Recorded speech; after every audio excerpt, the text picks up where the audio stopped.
আজকের ইংরেজি গ্রামার ক্লাসে সকল শিক্ষার্থীকে স্বাগত জানাই। আজকের আলোচনার বিষয় হলো পার্টস অফ স্পিচ। ইংরেজিতে বাক্য গঠন করতে গেলে প্রথমেই যা জানতেই হবে তা হলো parts of speech. Parts of speech না জানা থাকলে কখনোই অর্থপূর্ণ নির্ভুল বাক্য গঠন করা সম্ভব হয় না। তাই চলো আজকের পাঠ আমরা শুরু করি। গত ক্লাসে আমরা দেখেছিলাম যে সাবজেক্ট এবং প্রেডিকেট সম্বন্ধে। আজকে আমরা দেখব পার্টস অফ স্পিচ। তাহলে পার্টস অফ স্পিচ কাকে বলে সেটি জানার প্রথমেই কয়েকটি বাক্য আমরা দেখব। দেখো এখানে,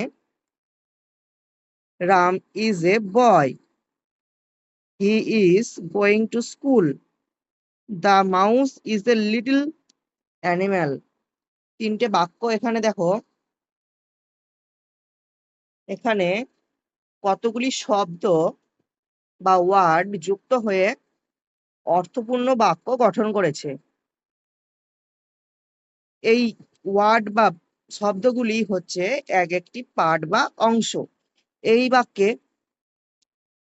রাম ইজ এ বয়, চারটি ওয়ার্ড রয়েছে, চারটি শব্দ একসাথে বসেই একটি অর্থপূর্ণ বাক্য এখানে তৈরি হয়েছে। পরের বাক্য দেখো সেরকম, he is going to school, he is going to school. সবগুলো শব্দ একসাথে বসেই একটি বাক্য গঠন করা হয়েছে। এখানে the mouse is a little animal, the the mouse is a little animal. প্রত্যেকটা শব্দ এখানে পরপর বসে বাক্য গঠন করা হয়েছে। তাই এই প্রত্যেকটি শব্দ এক একটি হচ্ছে বাক্যের পার্ট, ঠিক আছে, বা অংশ। তাহলে যদি আমরা এখন সংজ্ঞা বলতে যাই যে পার্টস অফ স্পিচ কাকে বলে, তাহলে বলতেই হবে ইংরেজিতে কতগুলি ওয়ার্ড যুক্ত হয়ে অর্থপূর্ণ বাক্য গঠন করে। তাই ওয়ার্ডগুলিকে বাক্যের এক একটি পার্ট বা অংশ, ইংরেজিতে এদেরকে পার্টস অফ স্পিচ বলা হয়। এই পার্টস অফ স্পিচ হচ্ছে কয় প্রকার? এখানে 8 প্রকার বলা হয়েছে। দেখো, noun, pronoun, adjective, verb, adverb, preposition, conjunction and interjection. এই হচ্ছে 8 প্রকার। নাউন, নাউন অর্থাৎ বিশেষ্য, বাংলায় যাকে বিশেষ্য বলে। প্রোনাউন অর্থাৎ সর্বনাম। অ্যাডজেক্টিভ বা বিশেষণ। ভার্ব অর্থাৎ ক্রিয়া। অ্যাডভার্ব হচ্ছে বিশেষণ বা বিশেষণের বিশেষণ। প্রিপোজিশন হচ্ছে পদান্বয়ী অব্যয়, এবং কনজাংশন হচ্ছে সংযোগ অব্যয়, এবং ইন্টারজেকশন হচ্ছে আবেগসূচক অব্যয়। তো আমরা 8 প্রকারের পার্টস অফ স্পিচ দেখলাম। এখন আমরা প্রত্যেকটি সম্পর্কে উদাহরণ সহযোগে বোঝার চেষ্টা করব। তো প্রথমে রয়েছে নাউন। আমরা প্রথমে নাউন সম্বন্ধে আগে দেখব। নাউন কাকে বলে? A noun is a naming word. অর্থাৎ কি?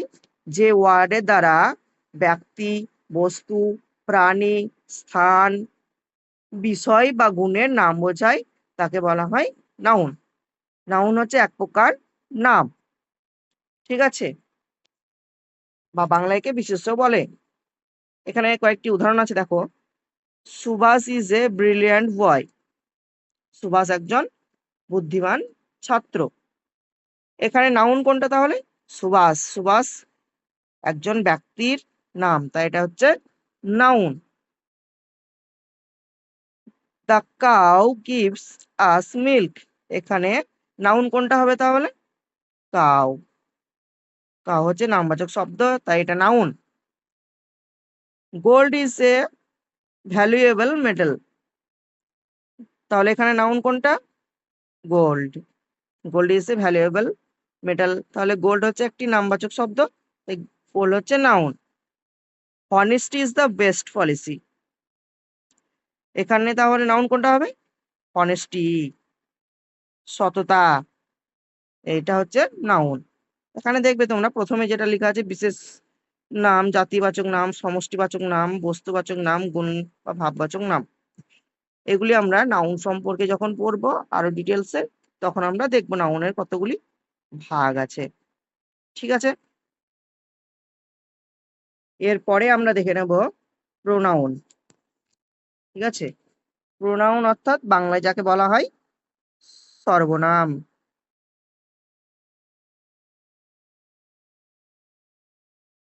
সর্বনাম, বাংলায় আমরা বলি সর্বনাম।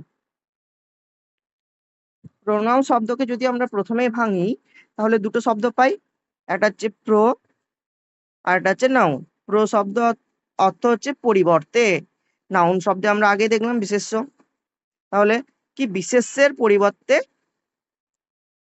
যাকে বা যে ওয়ার্ড ব্যবহৃত হয় তাকে প্রোনাউন বলা হয়। ঠিক আছে, a pronoun is a word use instead of a noun. A pronoun is a word use instead of a noun. বাংলায় কি তাহলে? নাউনের পরিবর্তে, নাউনের পরিবর্তে যে ওয়ার্ড ব্যবহার করা হয় তাকে বলা হয় প্রোনাউন। কিরকম নাউনের পরিবর্তে ব্যবহার করা হয়? এখানে নাউনের ব্যবহারের কয়েকটি বাক্য দেখো। Ram is a boy, Ram is going to school, Ram is a intelligent বয়। তিনটে বাক্য দেখলাম, কিন্তু প্রত্যেকবার যদি আমি রাম রাম রাম উচ্চারণ করতে থাকি তাহলে একটু শ্রুতিকটু হয়, তাই তো? একই নাম যদি বারবার বলতে থাকি, রাম একজন ভালো ছেলে, রাম স্কুল যায়, রাম একজন বুদ্ধিমান ছেলে ইত্যাদি বললে কি হয়? একটু শ্রুতিকটু মনে হয়। তাই একই নাউন বারবার ব্যবহার না করে শ্রুতিমধু করার জন্য নাউনের পরিবর্তে প্রোনাউন ব্যবহার করা হয়। এখানে দেখো প্রোনাউন কিভাবে ব্যবহার হয়েছে। Ram is a boy, noun. He is going to school, he is an intelligent বয়। তাহলে কি রামের পরিবর্তে কি ব্যবহার করা হয়েছে এখানে? হি। তাই হিটা হচ্ছে কি তাহলে এখানে? হচ্ছে প্রোনাউন।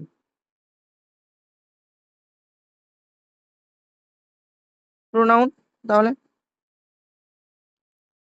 তাহলে কি হলো? প্রোনাউন শব্দের অর্থ হচ্ছে নাউনের পরিবর্তে যে ওয়ার্ড ব্যবহার করা হয় তাকে প্রোনাউন বলা হয়।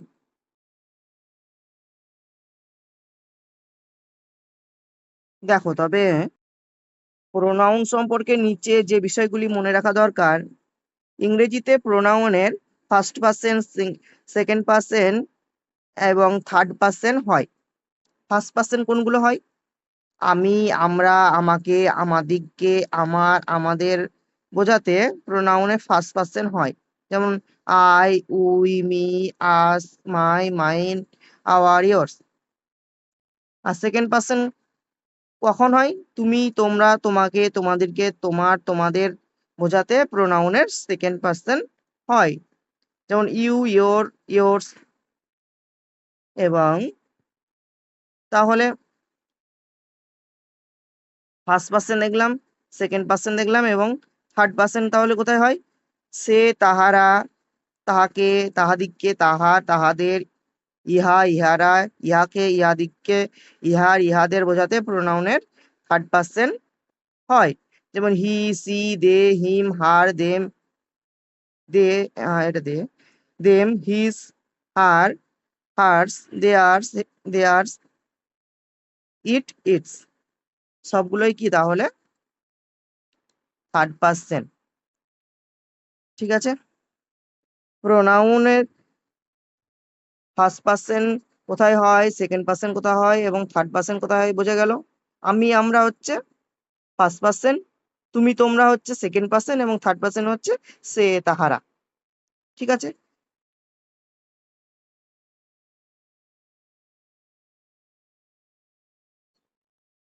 এখন দেখবো আমরা অ্যাডজেক্টিভ। অ্যাডজেক্টিভ কি? An adjective is a word that is used to add something to the meaning of a noun or pronoun. কি বলছে এখানে তাহলে? যে শব্দের দ্বারা নাউন বা প্রোনাউনের দোষ, গুণ, অবস্থা, সংখ্যা, পরিমাণ, আকৃতি প্রভৃতি বোঝায় তাকে অ্যাডজেক্টিভ বলা হয়। কি কি? নাউন বা প্রোনাউনের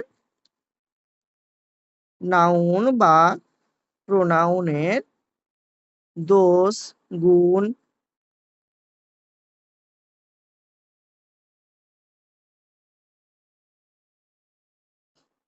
দোষ, গুণ, অবস্থা,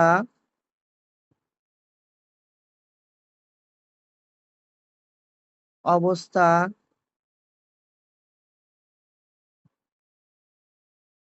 সংখ্যা,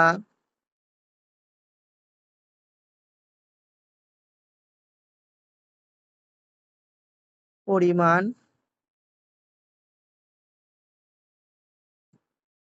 আকৃতি ইত্যাদি বোঝায় তাকে অ্যাডজেক্টিভ বলা হয়। এখানে কয়েকটি বাক্য দেখো। A good girl, a dark night, A cruel man, an honest man, a large country, an old woman, a big cow. প্রত্যেকটি বাক্য দেখলে তোমরা এখানে কি বলা হচ্ছে? নাউন হচ্ছে গার্ল, গার্লের বা মেয়েটির সম্পর্কে কি বলা হচ্ছে? গুড, ভালো মেয়ে। তাহলে এখানে অ্যাডজেক্টিভ কোনটা? গুড, কারণ এখানে নাউনের কি বলা হচ্ছে? গুণ বলা হচ্ছে এখানে। আর আমরা অ্যাডজেক্টিভ সম্পর্কে কি বলেছিলাম? যে নাউন বা প্রোনাউনের দোষ, গুণ, অবস্থা, পরিমাণ, সংখ্যা, আকৃতি প্রভৃতি বোঝায় তাকে অ্যাডজেক্টিভ বলা হয়। তাহলে এখানে বালিকাটি সম্পর্কে কি বলা হচ্ছে? গুণ বলা হচ্ছে, গুড। এটা হচ্ছে অ্যাডজেক্টিভ, গুড। এখানে কি বলা হচ্ছে? ডার্ক নাইট, এখানে নাউন কোনটা? নামবাচক হচ্ছে নাইট। তার সম্পর্কে কি বলা হচ্ছে? কেমন রাত্রি নাকি ডার্ক, অন্ধকার। তাহলে এখানে অ্যাডজেক্টিভ কি? Dark, dark. A cruel man, কার সম্পর্কে বলা হচ্ছে? মানুষ, মানুষ হচ্ছে, ম্যান হচ্ছে নাউন, নাউন। ক্রুয়েলটা কি? হচ্ছে তার বিশেষণ, নাউনের বিশেষণ। তাহলে সেটা কি? সেটা হচ্ছে অ্যাডজেক্টিভ।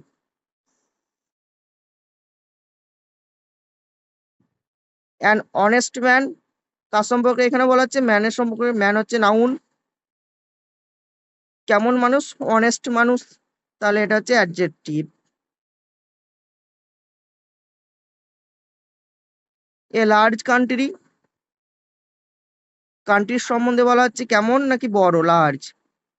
কান্ট্রি নাউন, আর এটা লাস্টে কি? অ্যাডজেক্টিভ। অ্যান্ড ওল্ড ওম্যান, কার সম্পর্কে বলা হচ্ছে? নাউন, নাউন হচ্ছে ওম্যান। ওল্ড, কেমন নাকি বৃদ্ধ।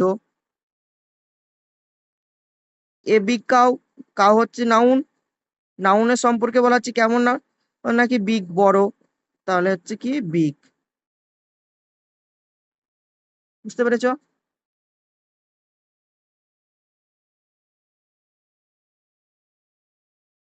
এখন দেখবো ভার্ব বা ক্রিয়া।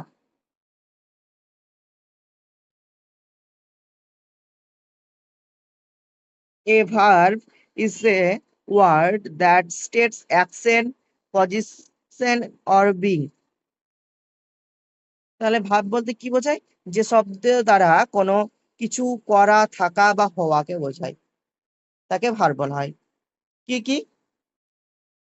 কিছু, কিছু করা, থাকা, হওয়া, এই তিনটিকে বোঝায়। তাহলে ভার্ব বলে তাকে। কয়েকটি বাক্য এখানে দেখো। He works, I go, I have a pen, he is happy. চারটে বাক্য দেখলে এখানে হি হি হচ্ছে না এখানে নাউন, নাউন না, এখানে প্রোনাউন। ওয়ার্কস কি করছে, কাজ। কোনো কিছু করাকে কি বোঝায়, ভার্ব বলা হয়, ওয়ার্ক হচ্ছে ভার্ব। আই গো, আই হচ্ছে নাউন, কি করছে, যাচ্ছে, গো, গো হচ্ছে noun. I have a pen, এখানে ভার্ব কোনটা তাহলে, থাকা। হ্যাভ আছে, এখানে হলো হ্যাভ। হি ইজ হ্যাপি, এখানে ভার্ব কোনটা তাহলে, ইজ। ঠিক আছে, এরপরে দেখবো আমরা অ্যাডভার্ব।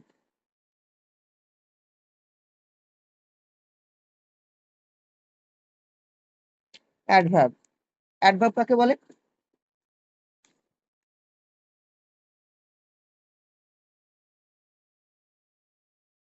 দেখো, an adverb is a word that modifies a from adverb or another adverb in a sentence। যে ওয়ার্ড কোনো ভার্ব, অ্যাডজেক্টিভ বা অন্য অ্যাডভার্বের বিশেষত্ব প্রকাশ করে তাকে অ্যাডভার্ব বলা হয়। অ্যাডভার্বের বাংলা হচ্ছে ক্রিয়া বিশেষণ বা বিশেষণে বিশেষণ।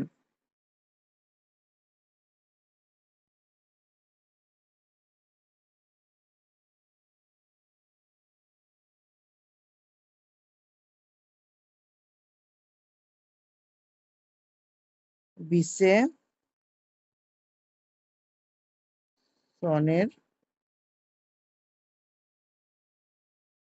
বিশেষণ। ঠিক আছে, যে ওয়ার্ড কোনো ভার্ব বা অ্যাডজেক্টিভ বা অন্য অ্যাডভার্বের বিশেষত্ব প্রকাশ করে তাকে অ্যাডভার্ব বলা হয়।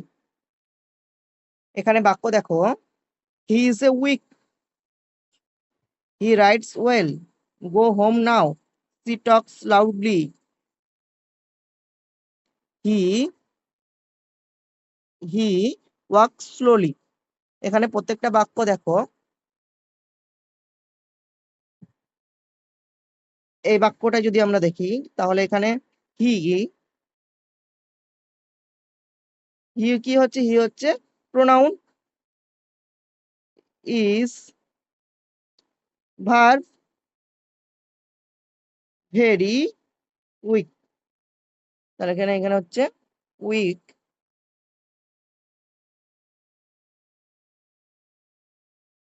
উইক হচ্ছে এখানে অ্যাডভার্ব।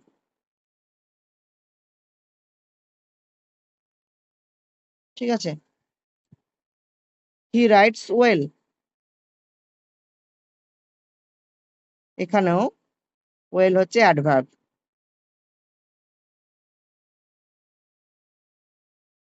অ্যাডভার্ব। পরের বাক্য দেখো, গো হোম নাও, এখানে নাও হচ্ছে অ্যাডভার্ব। কখন যেতে বলছে নাকি এখনই। সি টক্স লাউডলি, কথা বলছে, টক্স কেমন ভাবে কথা বলছে, লাউডলি। তাহলে লাউডলি, লাউডলি হচ্ছে এখানে অ্যাডভার্ব।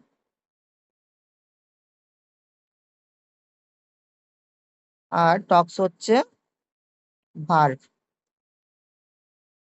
এটা দেখো, হি ওয়াক স্লোলি, ওয়াক হচ্ছে ভার্ব, আর স্লোলি হচ্ছে কেমন ভাবে যাচ্ছে, ধীরে ধীরে, অ্যাডভার্ব। অ্যাডভার্ব, তাহলে অ্যাডভার্ব কি করছে, যে ওয়ার্ড কোনো ভার্ব, অ্যাডজেক্টিভ বা অন্য অ্যাডভার্বের বিশেষত্ব প্রকাশ করে। এই অ্যাডভার্ব কিন্তু সময়, স্থান, ধরন, সংখ্যা, পরিমাণ, কারণ, উদ্দেশ্য, শর্ত এবং বৈপরীত্য প্রকাশ করতে পারে। ঠিক আছে, এরপরে দেখবো আমরা প্রিপোজিশন।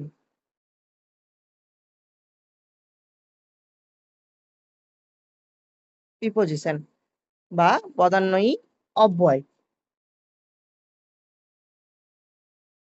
বা একে সম্বন্ধসূচক অব্যয় বলা হয়।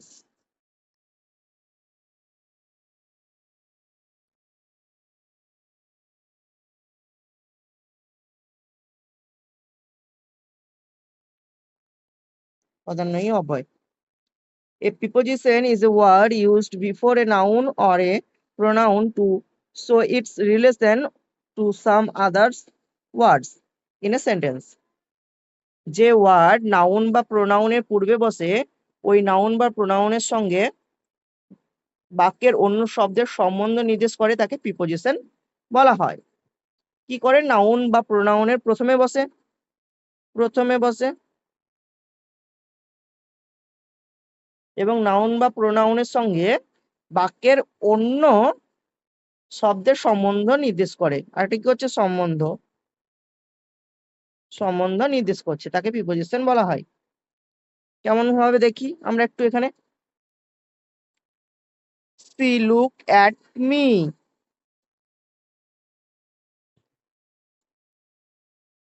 এখানে প্রিপোজিশন হচ্ছে at. He come to me, এখানে হচ্ছে to. I live in Kolkata, in হচ্ছে প্রিপোজিশন, এবং the goat till into the well, এখানে বাক্যের হচ্ছে into, প্রত্যেকটা হচ্ছে প্রিপোজিশন। প্রথমে কি বলেছিল? যে নাউনের পূর্বে বসে। মি, মি হচ্ছে নাউন, তার পূর্বে বসে এবং তার সাথে অন্য বাক্যের সম্বন্ধ তৈরি করে। একটা কি করছে? মেয়ের সাথে সি লুকড, এই বাক্যের সাথে সম্বন্ধ যুক্ত করছে, তাই অ্যাড হচ্ছে এখানে প্রিপোজিশন। মি, এখানে মির সাথে কি? এই টু অন্য বাক্যের সম্বন্ধ করছে। কলকাতা, কলকাতার সাথে এই বাক্যের সম্বন্ধ যুক্ত করছে কে? ইন, ইন, তাই এগুলো হচ্ছে প্রিপোজিশন।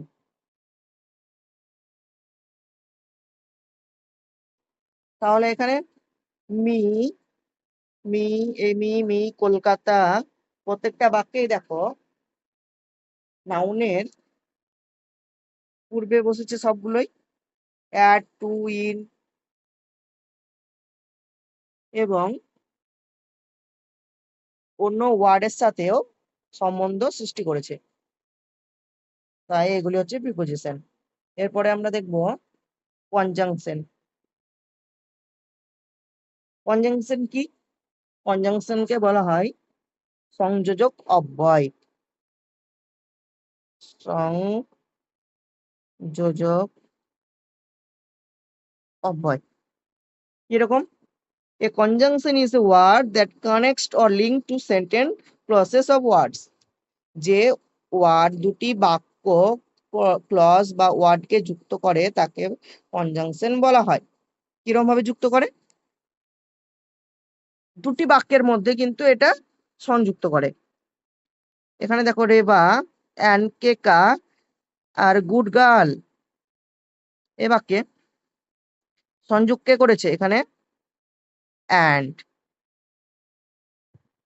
আবার দেখো Dipu is a boy but Mira is a girl, দুটি বাক্য কে সংযোগ করেছে? এখানে সরি,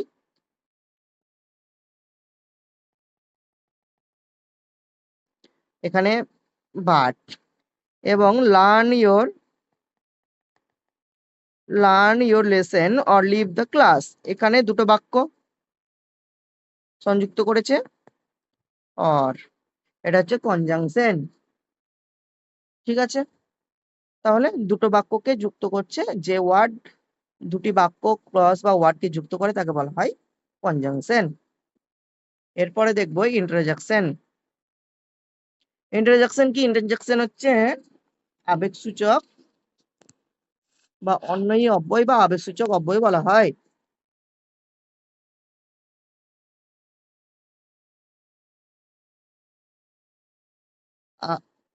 আবেগ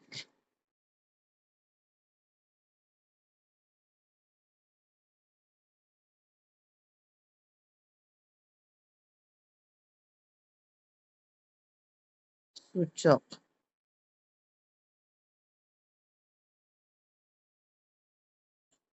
An interjection is a word which express some sudden feelings or emotion. তাহলে কি বলছে, যে ওয়ার্ড মনের আকস্মিক ভাব, উচ্ছ্বাস বা আবেগকে প্রকাশ করে তাকে ইন্টারজেকশন বলা হয়। এখানে দেখো কয়েকটি বাক্য। Hello Ramesh, how do you do. এই বাক্যটা দেখো। Alas, Indira Gandhi is no more. Hurray, today is a holiday. ওফ, হোয়াট এ নাইস ভিউ। ঠিক আছে। Fire, you are a liar. Bravo, you have done well. প্রত্যেকটা বাক্য দেখো। প্রথমে আছে hello Ramesh, how do you do. ও হে রমেশ, কেমন আছো। ঠিক আছে, এখানে কিন্তু ইমোশন, উচ্ছ্বাস বা আবেগ কিন্তু এখানে প্রকাশ করছে। অ্যালাস, এখানে দুঃখ, দুঃখমূলক বাক্য কি, Indira Gandhi is no more. এবং হুররে, এটা হচ্ছে আনন্দ প্রকাশ করছে, টুডে ইজ এ হলিডে।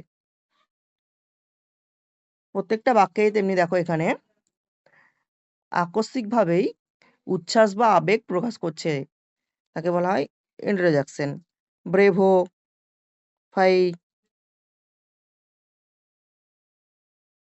তাহলে ইন্টারজেকশন কাকে বলা হয়, যে ওয়ার্ড মনের আকস্মিক ভাব, উচ্ছ্বাস, আবেগ প্রকাশ করে তাকে ইন্টারজেকশন বলা হয়। এই ছিল পার্টস অফ স্পিচ, যা অত্যন্ত গুরুত্বপূর্ণ। ঠিক আছে, তবে আমরা জানলাম আজকে পার্টস অফ স্পিচ কাকে বলা হয়, যে ইংরেজিতে কতগুলি ওয়ার্ড যুক্ত হয়ে অর্থপূর্ণ বাক্য গঠন করে, তাই ওয়ার্ডগুলি বাক্যের এক একটি পার্ট বা অংশ, ইংরেজি থেকে পার্টস অফ স্পিচ বলা হয়। আর এই পার্টস অফ স্পিচ হচ্ছে 8টি ভাগে ভাগ করা হয়েছে তাকে। তা দেখলাম, প্রথমে নাউন, তারপর প্রোনাউন, তারপরে adjective, verb, adverb, preposition, conjunction, interjection. Interjection total আমরা 8টি ভাগ আমরা দেখে নিয়েছি, উদাহরণ সহযোগে দেখেছি। এর পরবর্তীতে আমরা এক একটি নিয়ে ভালোভাবে আলোচনা করব। প্রথমে থাকবে আমাদের পরের ক্লাসে নাউন। ঠিক আছে, আজকের মতো ক্লাস এই পর্যন্তই। একটা জিনিস এখানে মনে রাখতে হবে কিন্তু, কোনো ওয়ার্ড কোন বিশেষ পার্টস অফ স্পিচ তা ওয়ার্ড দেখে কখনোই কিন্তু বলা যায় না। সেন্টেন্সে ওয়ার্ডের কাজ বা ভূমিকা কি তা দেখে পার্টস অফ স্পিচ নির্ধারণ করতে হয়। একই ওয়ার্ড কিন্তু একাধিক পার্টস অফ স্পিচে ব্যবহৃত হতে পারে। কিরকম ভাবে হয় দেখো, এখানে দুটো বাক্য। I walk everyday morning. এখানে ওয়াক হাঁটা হচ্ছে এখানে কিন্তু ভার্ব, এখানে কিন্তু morning walk is a good for health. এখানে কিন্তু ওয়াক কিন্তু এখানে ভার্ব নয়, এখানে হচ্ছে নাউন। তাই ওয়ার্ড দেখে কখনোই কিন্তু পার্টস অফ স্পিচ বলা যায় না। একই সেন্টেন্সে কিন্তু ওয়ার্ডের অনেক পার্টস অফ স্পিচ নির্ধারণ হতে পারে। তাই সেন্টেন্সে ওয়ার্ডের কাজ বা ভূমিকা কি তাই দেখে কিন্তু আমাদের পার্টস অফ স্পিচ নির্ধারণ করতে হবে। তবে আর একটা জিনিসও জেনে রাখা ভালো, যে পার্টস অফ স্পিচ ওয়ার্ডগুলিকে দুভাগে ভাগ করা যায়। একটা হচ্ছে মেজর ক্লাস,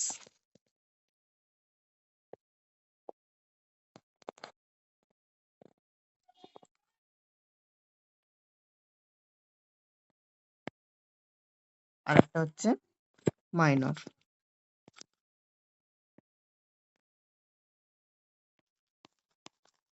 মেজর কাকে বলা হয়, মেজর ক্লাস বলতে সেই শব্দগুলিকেই বোঝায় যেগুলি সংখ্যায় অসংখ্য এবং যেগুলি নিয়ত বাড়ছে। এগুলিকে বাড়ার জন্য সবসময়ে দ্বার কিন্তু খোলা রাখা হয়েছে ডিকশনারিতে, এদের অর্থ পাওয়া যায় ডিকশনারিতে। এর মধ্যে আছে নাউন, অ্যাডজেক্টিভ, মেন ভার্ব ও অ্যাডভার্ব। কিন্তু মাইনরের ক্ষেত্রে কিন্তু সংখ্যাগুলি ওয়ার্ডের শব্দগুলি কিন্তু এখানে সীমিত, আর এগুলির অর্থ কিন্তু ডিকশনারিতে পাওয়া যায় না, তাদেরকে মাইনর ক্লাস বলা হয়। Pronoun, auxiliary verb, preposition, conjunction ও ইন্টারজেকশন কিন্তু এই মাইনর ক্লাস। ঠিক আছে, এই দুটি একটু বলার ছিল। ঠিক আছে, তাহলে আজকে ক্লাস এত দূরই।